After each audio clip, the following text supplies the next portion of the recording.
So almost 2+ years ago, I made a video for YouTube called Pathway Through Grief. I have now realized that you are journeying with grief.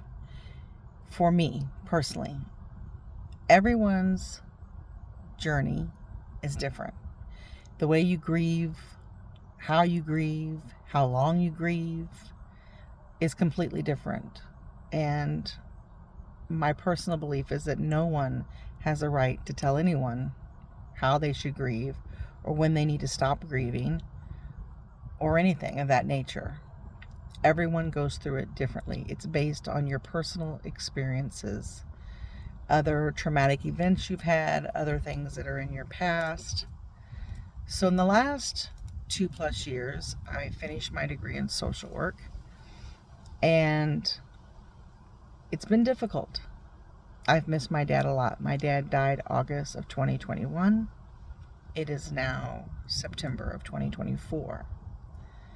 And my mother, I'm her full-time caregiver, and she has dementia. It's still early. Symptoms aren't horrible, but they're bad. And it's something that it's almost at a place where people don't always know that she has it, which makes it worse in some ways. But that's another topic. But my mom's way of grieving is going to the graveyard. My mom's way of grieving is on his birthday that we have to take a donut, because my dad loved donuts. You walk in the door and he'd say, "Did you get donuts?" Like that was one of his first questions. Always. My dad was passionate about donuts. So my mom thinks that we should take a donut and leave it on his grave with flowers, but a donut for sure. And even though now she's almost 84 and she has a hard time getting to the grave where the grave is located, if she can't go, I and my son, someone has got to go and put a donut on the grave and take a picture of it so she knows it's there. That's what she needs. She talks to him at the grave. She communicates with him at his grave. I don't get that. That's not my way of grieving my father.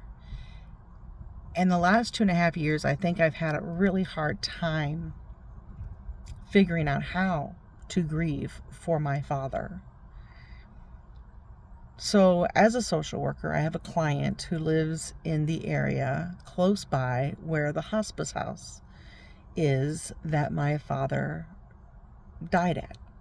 The last place his spirit was, the last place he took a breath, the last place I saw him alive.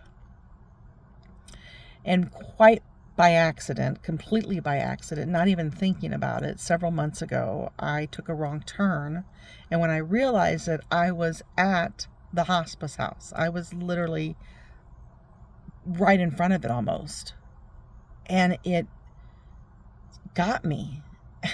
And I parked and I sat there for a minute, and all of a sudden, in the beautiful setting of this hospice house, which I will now show you, there's trees, and there's a fountain, and there's a pavilion back here where people can go and sit and meditate.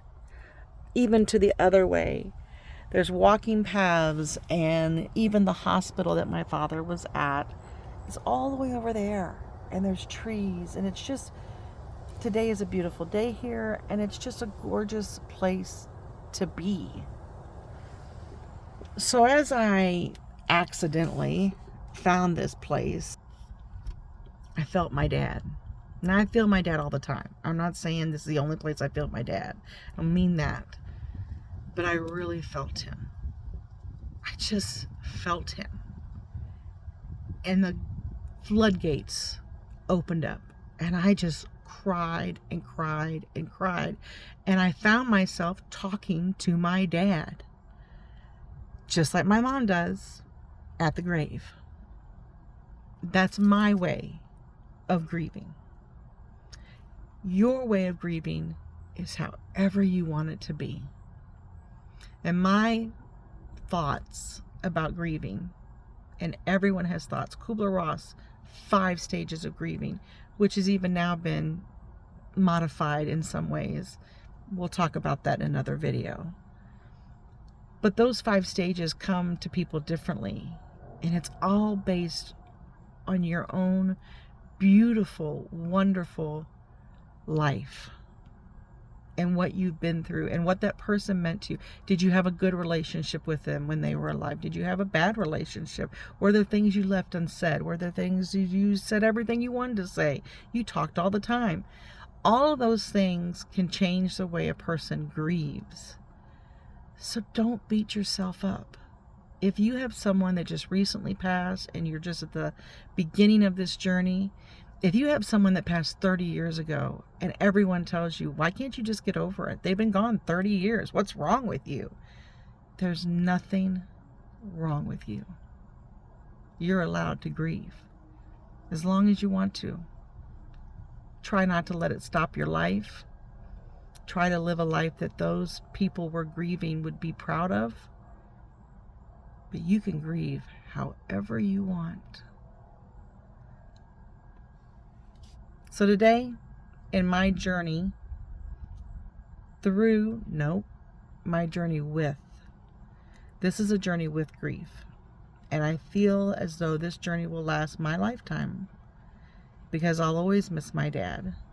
And there'll always be times when I get a donut and I think of my dad. Can't eat a donut without my dad being right there beside me. So find your own way to grieve and love yourself through grief. Don't let anyone tell you you're not grieving the way you should grieve.